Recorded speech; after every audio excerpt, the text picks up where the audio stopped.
Assalamualaikum. Sekarang kita berada di Salak Tinggi, Salak Tinggi Sepang, tak berapa jauh daripada KLIA.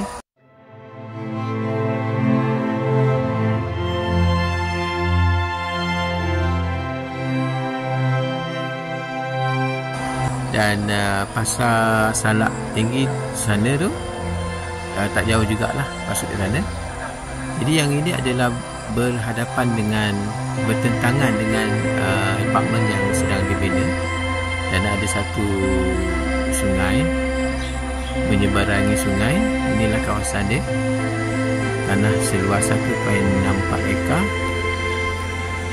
1.64 ekar freehold Malay Reserve. Kalau anda dapat nampak kat situ, itulah pancang sepadan, tarik ke sana dan tarik ke sana. Rumah ni adalah termasuk dalam tanah tersebut, dan ada satu lagi binaan di belakang tu pun dalam tanah yang hendak dijual. Okey, harga yang ditawarkan ni sangat murah sebab ini adalah zoning perumahan berstatus pertanian, lengkap elektrik kalau anda lihat di sini, dan air bersih, sesuai untuk dibuat rumah lah dan kebun lah.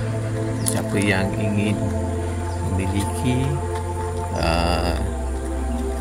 tanah serta rumah seluas 1.4 ekar, ini adalah pilihan terbaik. Dijual dengan harga RM720,000, harga market RM840,000. Dan di sepadan tanah ni ada parit seperti yang anda lihat di sini. Tanah selebihnya adalah kebun kelapa sawit. Kebun kelapa sawit.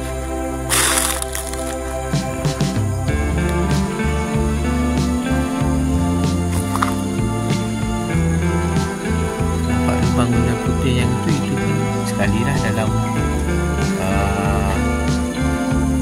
tanah ni juga.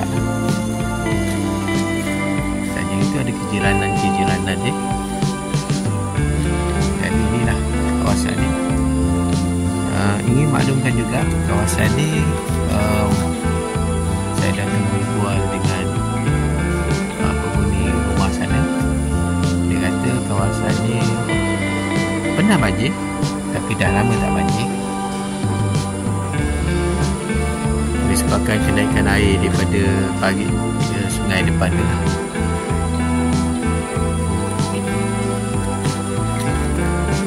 Kawasan tanah dia rata, dan kawasan ni memang dikelilingi oleh kejiranan seperti yang anda lihat sekarang. Okey, so bangunan tu pun termasuk dalam tanah ni juga. Kejap saya buat kepastian dulu dengan semak kedudukan GPS sebentar. Saya sudah kena pasti yang binaan rumah yang mengandungi 3 pintu ini kemungkinan untuk dibuat rumah sewa dalam tanah yang hendak dijual. Nampak gaya ni dalam 70-80% siap, termasuk kat sini sampai ke hujung sana, dan termasuk dalam rumah di sana. Rumah tu sekarang ni ada berpenghuni, kemungkinan penyewa lah.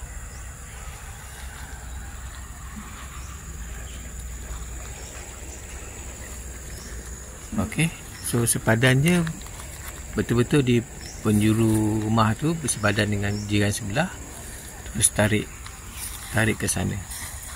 Itu adalah kawasan kelapa sawit.